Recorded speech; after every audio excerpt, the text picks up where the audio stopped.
కిలోమీటర్లు నేను నడిచాను. ఈ ఆలోచన నాకు యువగలం పాదయాత్ర నుంచి మొదలైంది.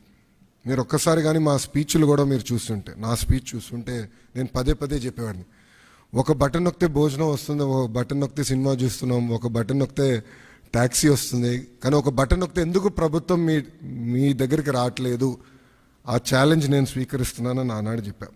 అందుకే ఈరోజు మన మిత్ర ప్రజల చేతిలోనే ప్రభుత్వం, ప్రజల చేతిలో పాలన, మాది ప్రజాప్రభుత్వం, ఈ నినాదంతో ఈరోజు ఇది మేము ప్రారంభించడం జరుగుతుంది. యువగలం పాదయాత్రలో అడుగడుగున ప్రజలు ఎదుర్కొంటున్న సమస్యలు నేరుగా తెలుసుకున్నాక నాకు అవకాశం కలిగింది.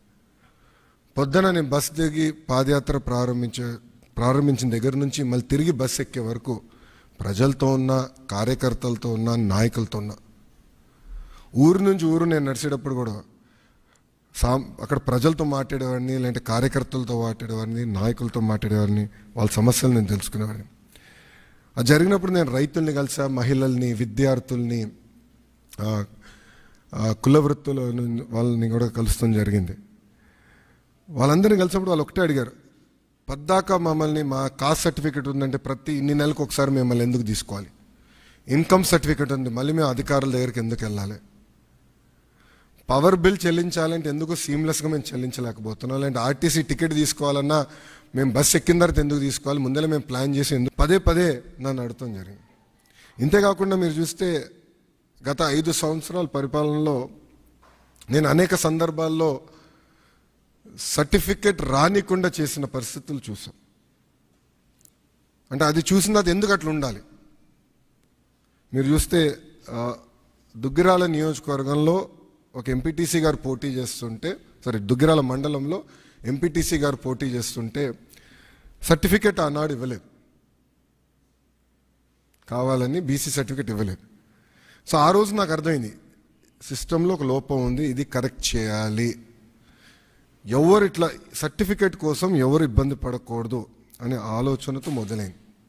మీరు చూస్తే ఇప్పుడు అందరి జోబులో, ప్రతి ఇంట్లో ఒక స్మార్ట్ ఫోన్ ఉంది, అందరి జోబులో స్మార్ట్ ఫోన్ ఉంది. మా అంచనా ప్రకారం 60% మందికి స్మార్ట్ ఫోన్ అనేది ఈరోజు ఉంది.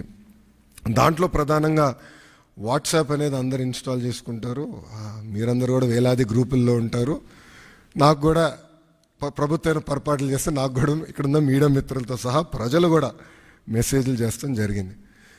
సో అప్పుడు నాకు వచ్చిన ఆలోచన, అంటే యువగలం పాదయాత్రలోనే లేదు, వాట్సాప్తో వర్క్ చేయాలి, అదొక ప్లాట్ఫామ్, అందరూ వాడే ప్లాట్ఫామ్ అని ఆలోచించి నేను సంధ్య గారికి మేము అవుట్రీచ్ చేసి కలిసిన తర్వాత ఒక ఇనిషియల్ డిస్కషన్ అయిన తర్వాత వాళ్ళు ఏమన్నారంటే, ప్రపంచంలోనే ఎక్కడ ఇన్ని సర్వీసెస్ ఒకేసారి ఒకే ప్లాట్ఫామ్ అయినా తీసుకురాలేదు, బిట్స్ అండ్ పీసెస్ వచ్చినాయి.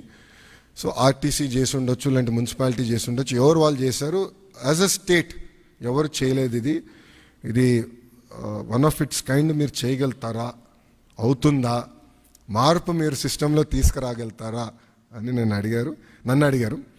సో అక్టోబర్ 22, 2024లో ఢిల్లీలో MOU ఒప్పందం కుదుర్చుకుంటాం జరిగింది.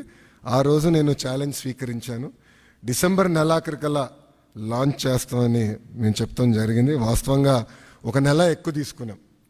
సో 3 నెలలు 9 రోజుల తర్వాత, అంటే MOU సంతకం పెట్టిన 3 నెలలు 9 రోజుల తర్వాత ఇది లాంచ్ చేస్తాం జరిగింది.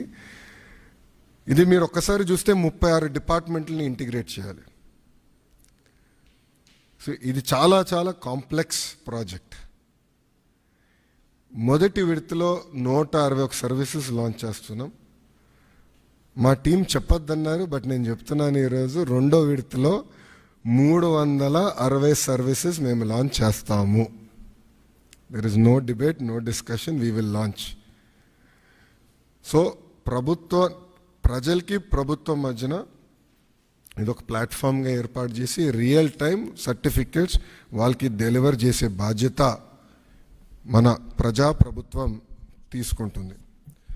దాంట్లో భాగంగా మీరు చూస్తే నేను కూడా మా టీంని పదే పదే అడిగింది, ఇక్కడ సర్టిఫికేట్స్ కూడా మేము ఇష్యూ చేసినప్పుడు దానిపైన స్పెసిఫిక్ QR కోడ్ ఉంటుంది. ఎందుకంటే మీరు ఆథెంటిసిటీ గురించి మీరు అడుగుతారు నాకు తెలుసు, అందుకే ముందలే ప్రియం చేస్తున్నా. QR కోడ్ అనేది ప్రతి సర్టిఫికేట్ పైన ఉంటుంది. ఆ క్యూఆర్ కోడ్ స్కాన్ చేస్తే ఏపీ గవర్నమెంట్ వెబ్సైట్కి లింక్ వెళ్తుంది. ఆ ఏపీ గవర్నమెంట్ వెబ్సైట్ పైన క్లియర్గా సర్టిఫికేట్ పైన ఉండాల్సిన పేరేంటి, వివరాలు ఏంటి వెబ్సైట్ పైన కనపడుతుంది. సో ఎవరు ఫేక్ సర్టిఫికేట్లు జనరేట్ చేసేదానికి అవకాశం ఉండదు. అది బ్లాక్ చైన్ పైన కూడా తీసుకురావాలని మేము నిర్ణయం తీసుకున్నాం. అది కూడా త్వరలో రిలీజ్ చేస్తాం. సో ఇప్పుడు మీరు చూస్తే ఈ సర్వీసెస్ అన్నీ ఒక పక్కన రెవెన్యూ సర్వీసెస్, రెండో పక్కన మున్సిపల్ సర్వీసెస్, మూడోది ఎండోమెంట్. అంటే దేవాలయాల్లో కూడా టీటీడీ మినహా అన్ని దేవాలయాలు వచ్చినాయి. రెండో విడతలో టీటీడీ కూడా ఈ సర్వీసెస్లోకి వస్తుంది. దేవుడు ఆశీస్సులు ఉంటే ఈ సర్వీసుల్లోకి వస్తుంది. అంతేకాకుండా ఇప్పుడు సెలెక్షన్ నంబర్కి వెళ్ళి సెలెక్షన్ ఉంటుంది, మీరు సెలెక్ట్ చేయాలి. నెక్స్ట్ ఫేజ్లో ఏఐ బాట్ మేము అమలు చేస్తాం.